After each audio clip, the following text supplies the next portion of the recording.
John Reinhardt, better known as Django, was a Romani French jazz guitarist born in Belgium on January 23rd, 1910. He was the first major jazz talent to emerge from Europe and remains one of the most significant from his era, if not of all time. He spent his early years in Romani settlements on the outskirts of Paris, where he began studying violin and guitar by the age of 12. Django's love for music appears to be genetic, as not only was his father, John Weiss, a musician, but his uncle also played the exact same instruments as his nephew. Django was apparently fairly self-taught, as outside of familial tutoring sessions, his main method of learning was by mimicking the play of local artists such as John Paulette Castro and Auguste Gusty Malha. At the awfully young age of 17, three very important things happened to Django. First, he got hitched. Second, he was scouted and offered a job by Jack Hilton, a British band leader who came to France after hearing Django's accompaniments on various recordings. And third, he almost died. After accidentally knocking over a candle in the wagon he and his wife were slumbering in, Django suffered intense burns on nearly half of his body, leaving him to be hospitalized for a year and a half. This is important because, aside from the fact that it was a near-death experience, Django's left ring and pinky fingers were damaged beyond repair. Keep in mind, he was offered his first big job just before this, which he obviously couldn't follow through with, and he hadn't even discovered jazz by this point.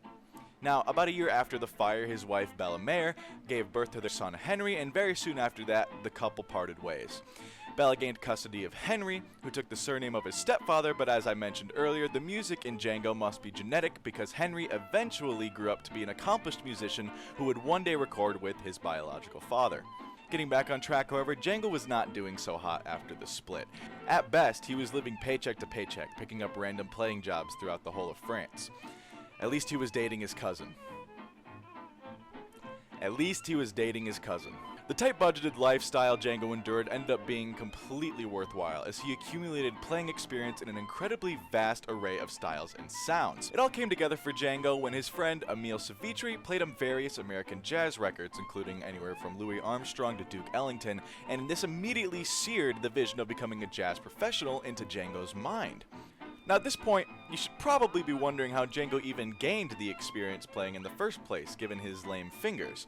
Well, turns out Django was just built different because he was able to play just about anything using only his 3 usable digits on his left hand. He only ended up relying on his other 2 fingers in the areas of chord work, meaning that all of the complex riffs and progressions were accomplished with only 3/5 of his hand. I don't think I need to explain how that alone makes Django Reinhardt a total legend, as any guitarist understands how steep of a wall that is.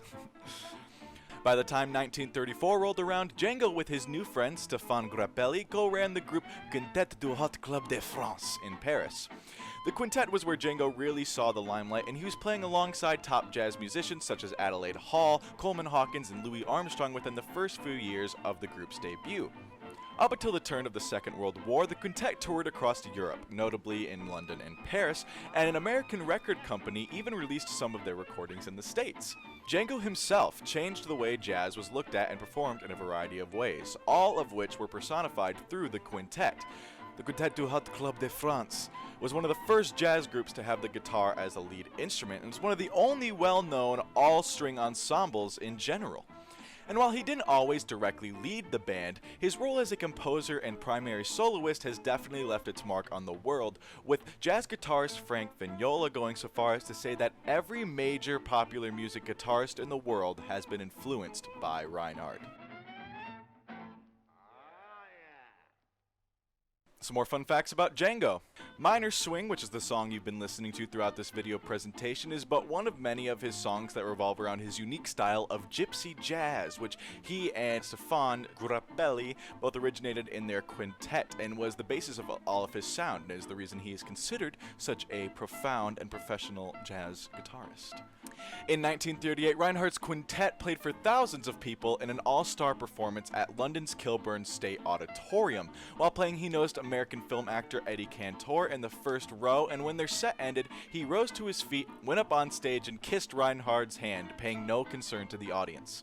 And a truly useless fact, apparently Reinhardt was very good at stealing chickens when he was growing up, which is a very noble deed according to the Romani disciplines of stealing from the world around you.